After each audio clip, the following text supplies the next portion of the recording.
નમસ્કાર વાલા વિદ્યાર્થી મિત્રો, સ્વાગત છે તમારું। આજે વાત કરીશું ધોરણ 4માં મિત્રો આપણી નવીન સ્વાધ્યાયન પોથી જે આપવામાં આવેલી છે તેના ભાગ નંબર 3ની અંદર પર્યાવરણ વિશેનું પાઠ 11 છે વાડીમાં, જેના પાઠનું આપણે આ વિડીયોમાં સચોટ અને સંપૂર્ણ સોલ્યુશન જોઈએ। વિદ્યાર્થી મિત્રો, વિડીયોની શરૂઆત કરીએ તેના પહેલાં ખાસ ચેનલમાં નવા હોય તો ચેનલને અવશ્ય સબસ્ક્રાઇબ કરી વિડીયોને લાઇક અને શેર કરવાનું ન ભૂલતા। મિત્રો, પાઠ 11 વાડીમાં જેના પ્રશ્ન 1ની વાત કરીશું। અહીંયા વિકલ્પ સ્વરૂપે પ્રશ્નો છે તેને શોધીને લખવાના છે। પહેલો પ્રશ્ન છે, નીચેનામાંથી કયા વૃક્ષની વડવાઈ હોય છે? તો અહીંયા આપણો જવાબ આવશે બી, વડ। 2, નીચેનામાંથી કયું ફૂલ પાણીમાં થાય છે? તો જવાબ આવશે એ, કમળ। 3, કયા ફૂલનો ઉપયોગ ગુલકંદ બનાવવામાં થાય છે? જવાબ આવશે એ, ગુલાબ। 4, કબીર રોડ કયા જિલ્લામાં આવેલો છે? તો જવાબ આવશે એ, ભરૂચ। 5, ખાખરાના ફૂલને શું કહેવાય છે? તો જવાબ આવશે ડી, કેસુડો। 6, સામાન્ય રીતે વનસ્પતિનો કયો ભાગ જમીનની અંદર હોય છે? જવાબ આવશે એ, મૂળ।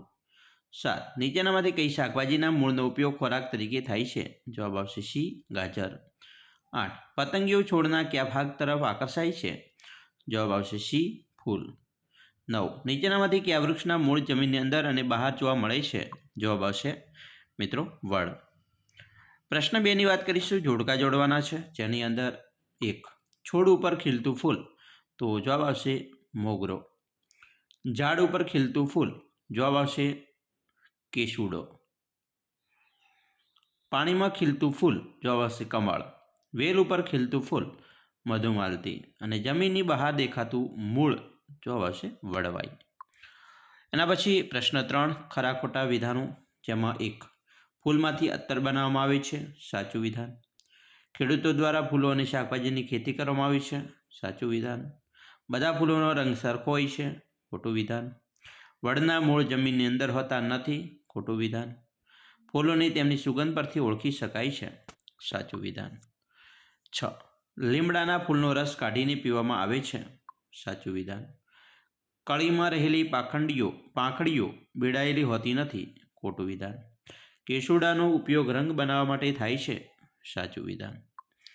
મિત્રો, જોઈશું પ્રશ્ન 4, વર્ગીકરણ કરો, જેની અંદર 1, શાકભાજી, તો એમાં બટાકા, દૂધી, ભીંડા, ગાજર અને કોળુનો સમાવેશ થાય છે। જ્યારે ફૂલ, જેમાં ગુલાબ, ગલગોટા, ચંપો, જાસૂદ અને કમળનો સમાવેશ થાય છે। પ્રશ્ન 5, પ્રશ્નોના જવાબ લખવાના છે, જેમાં 1, તમે કયા કયા ફૂલ જોયા છે? તો મિત્રો, મેં ગુલાબ, મોગરો, જાસૂદ, કરેણ, ગલગોટા, કમળ, જુઈ, ચંપા વગેરે ફૂલો જોયા છે। 2, જમીનની અંદર થતી શાકભાજીના નામ, તો તેમાં આવશે બટાકા, મૂળા, ગાજર, બીટ, ડુંગળી, લસણ અને આદુ। 3, જમીનની બહાર થતી શાકભાજીના નામ, તો એમાં આવશે મિત્રો રીંગણ, ટામેટાં, દૂધી, તુરિયા, કારેલા, કોબીજ, ફ્લાવર, ભીંડા, ગવાર વગેરે। 4, તમારા ઘર અથવા શાળામાં ફૂલોનો ઉપયોગ ક્યાં ક્યાં થાય છે? તો મિત્રો, ઘરમાં ભગવાનની પૂજા કરવામાં, જ્યારે શાળામાં પૂજા તથા વર્ગ સુશોભનમાં ફૂલોનો ઉપયોગ થાય છે। 5, તમારા ઘરમાં ફૂલ અથવા છોડની છાપનું ચિત્ર કઈ કઈ વસ્તુ પર જોવા મળે છે? તો મિત્રો, મારા ઘરમાં ફૂલ અથવા છોડની છાપનું ચિત્ર ઓછાળ, ગાલિયા, બારીના પડદા, દિવાલ પરની ડિઝાઇન, લાદીમાં જોવા મળે છે। 6, તમારી શાળામાં ફૂલોના છોડ છે, ક્યાં ક્યાં? તો મિત્રો, મારી શાળામાં ઘણા બધા ફૂલ છોડ છે, જેમાં ગુલાબ, કરેણ, મોગરો, ચંપો, જાસૂદ, ગલગોટો, જુઈ, બારમાસી વગેરે ફૂલો જોવા મળે છે। પ્રશ્ન મિત્રો 6, પ્રશ્નોના જવાબ આપવાના છે। 1, સુશોભન માટે વપરાતા ફૂલના નામ, તો સુશોભન માટે મિત્રો ગુલાબ, ગલગોટા, જાસૂદ, ચંપા, કરેણ, મોગરાના ફૂલોનો ઉપયોગ થાય છે। 2, તમે ફૂલોને ક્યાં ક્યાં ઉગેલા જોવા મળે છે, ઉગેલા જોયા છે? તો મિત્રો, મેં ફૂલોની શાળાના મેદાનમાં, બગીચામાં, મારા ઘરના ફળિયામાં, મારા ખેતરે ઉગેલા જોયેલા છે। 3, કડવો સ્વાદ ધરાવતી શાકભાજીના નામ, તો કડવો સ્વાદ ધરાવતી શાકભાજીમાં કારેલા, મેથી, કંટોળાનો સમાવેશ થાય છે। 4, આપણે ક્યાં ક્યાં મૂળનો ઉપયોગ ખોરાકમાં કરીએ છીએ? તો મિત્રો, આપણે ગાજર, મૂળા, બીટ, શક્કરિયા, આદુ વગેરેનો ઉપયોગ ખોરાકમાં કરીએ છીએ। 5, વડવાઈ એટલે શું? તો વડવાઈ એટલે વડના મૂળ છે, તમે એનો ઉપયોગ કરો છો? અમે વડવાઈઓ લટકીને હિંચકા ખાઈએ છીએ। પ્રશ્ન 7, પ્રોજેક્ટ વર્ક, અહીંયા મિત્રો તમે જોઈ શકો છો પ્રોજેક્ટ વર્કની અંદર આકૃતિ મુજબ 2 કુંડા લઈ એક કુંડામાં માટી જ્યારે બીજા કુંડામાં માટી પર પ્લાસ્ટિક અને પછી માટી નાખી છોડ વાવો. તો મિત્રો અહીંયા શું બને? છોડ પર પાંદડા ઉગેલ જોઈ શકાય છે? તો કે હા. કોઈ છોડ પર કળી કે ફૂલ બેઠેલા દેખાય છે? તો કે હા. બંને પૈકી કયા છોડનો વિકાસ વધુ છે? તો માટીવાળા.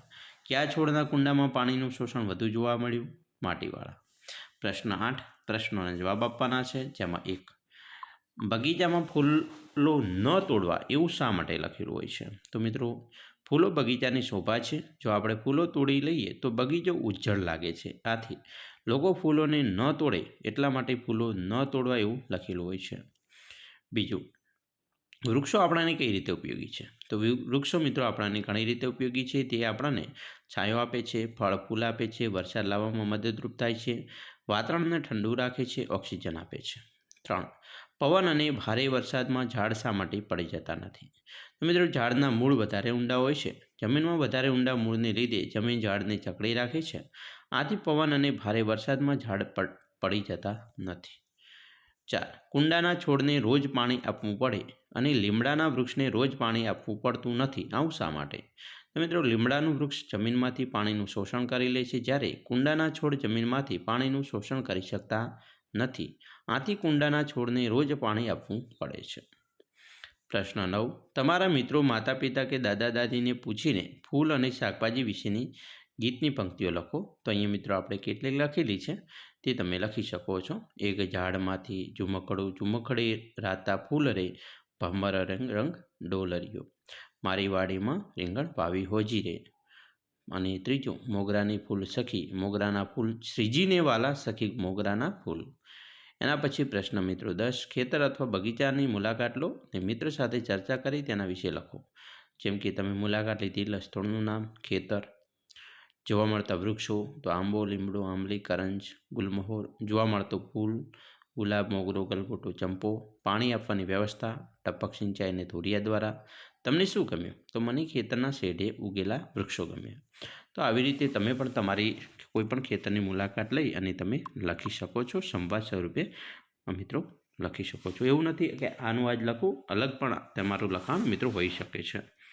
તો વિદ્યાર્થી મિત્રો આવી રીતે તમે પણ તમારા જે પાઠ છે એનું સોલ્યુશન છે અલગ અલગ પ્રકારનું કરી શકો છો. અમે આશા રાખીએ છીએ તમને આપણો વિડીયો છે ખૂબ જ ઉપયોગી નીવડશે. મિત્રો ખાસ વિડીયો ગમ્યો હોય તો લાઈક કરજો. તમારા મિત્રો સુધી વિડીયોને શેર કરવાનું પણ ન ભૂલતા, જેથી કરી તેમને પણ મિત્રો આવા જ વિડીયો અલગ અલગ પ્રકારના મળી રહે. તો ચાલો મિત્રો ફરી મળીશું નેક્સ્ટ વિડીયોમાં. અમને રજા આપશો. જય હિન્દ, જય જય ગરવી ગુજરાત. ચાલો મિત્રો ફરી મળીએ નેક્સ્ટ વિડીયોમાં.